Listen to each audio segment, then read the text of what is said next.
you? Hello.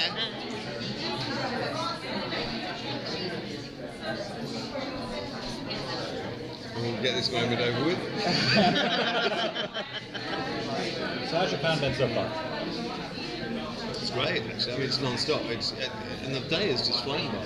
We're nearly on the panel, and our feet have not touched the ground. Was it as big? How much bigger is it than the first time you did it? I just think it's more commercial than it was when I was first here with Buffy.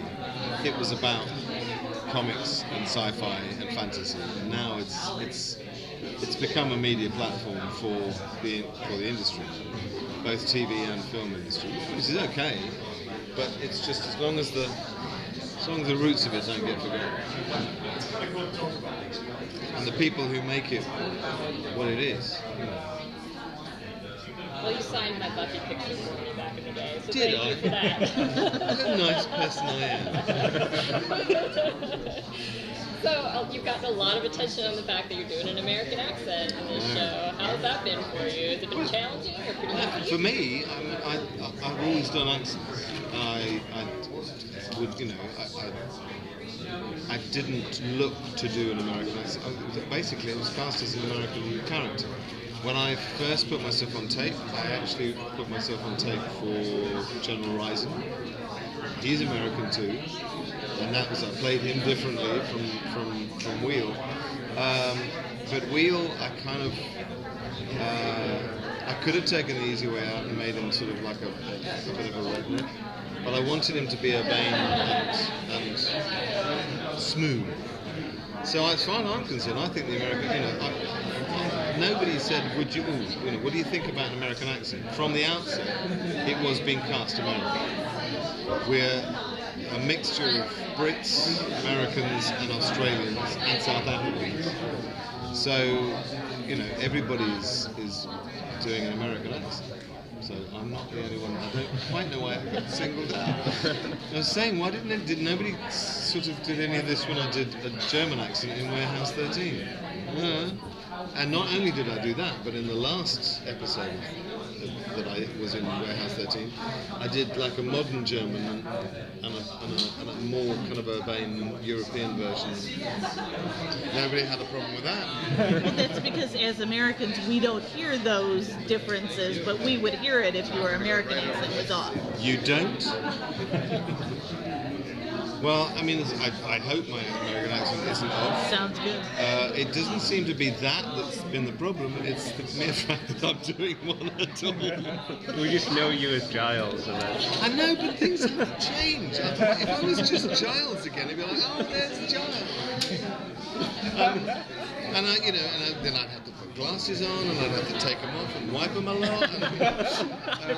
So I'd have to drink tea. What's it like playing this completely different guy from Giles? Like this guy's like almost like a used car salesman type of. That's what I love about this game. I mean, ultimately this. I don't know if any of you saw Merlin, but I got Uther was another complete and he was a bit of an arsehole, excuse the expression. But he was just an old-fashioned king, an old-fashioned father who happened to do some fairly despicable things in the name of trying to keep the kingdom together. David Wheel has done a few fairly despicable things. But I was saying over there, he didn't kill Bixby easily. He had a little bit of pain, but it had to be done. So does your character see everything as an opportunity? Thinking especially of the situation with William. Which situation with William? That's a black actor. Like, you have to admit, most of us, if not all of us, have not seen last night's episode because we weren't here. Sorry about that, because it was fantastic. We will see it. We will all see it. It was absolutely fantastic. Roxanne and Amy, Roxanne McKee, Amy Bailey knocked it out of the park last night. Beautiful, beautiful scenes. Absolutely beautiful. And heart-rending. I mean, seriously, stuff, we all cried. So, good luck. But what is your answer? Yeah, I don't. I mean, yes, there is a degree of opportunism, but I mean, ultimately, he tells himself that he's doing everything for the good of it. It probably is self-furtherance, but I think he was one of the founding fathers, and I think the survival of the city, the enclave as it is kind of. He feels it's his responsibility. So killing Bixby, as I say, was as far as he's concerned, was a necessity. Thank you very much. You're like collecting. I've got a brace, man. They want you hydrated. They do. And how is it filming in South Africa? Are you enjoying spending time down there? It's an amazing crew. It's a wonderful crew. They work their little butts off. They do American hours, which is sort of like 14, 15, maybe 16-hour days occasionally. They were exhausted by the time we finished, bless them. The food is stunning. The wine is amazing. We all get on so well that we have a really, really lovely time. Cape Town is the most beautiful place.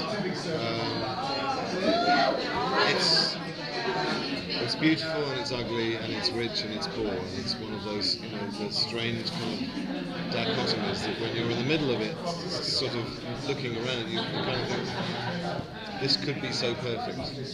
But their film industry is blossoming, and there's some great talent. So hopefully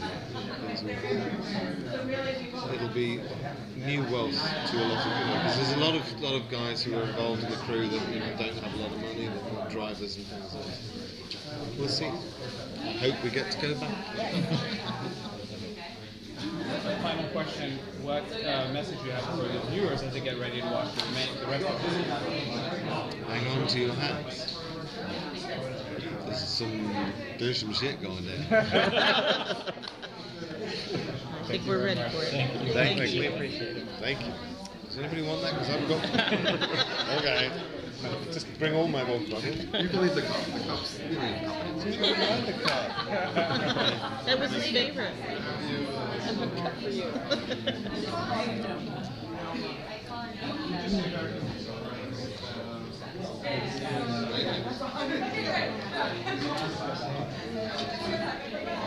Just hoping. Well, what's it?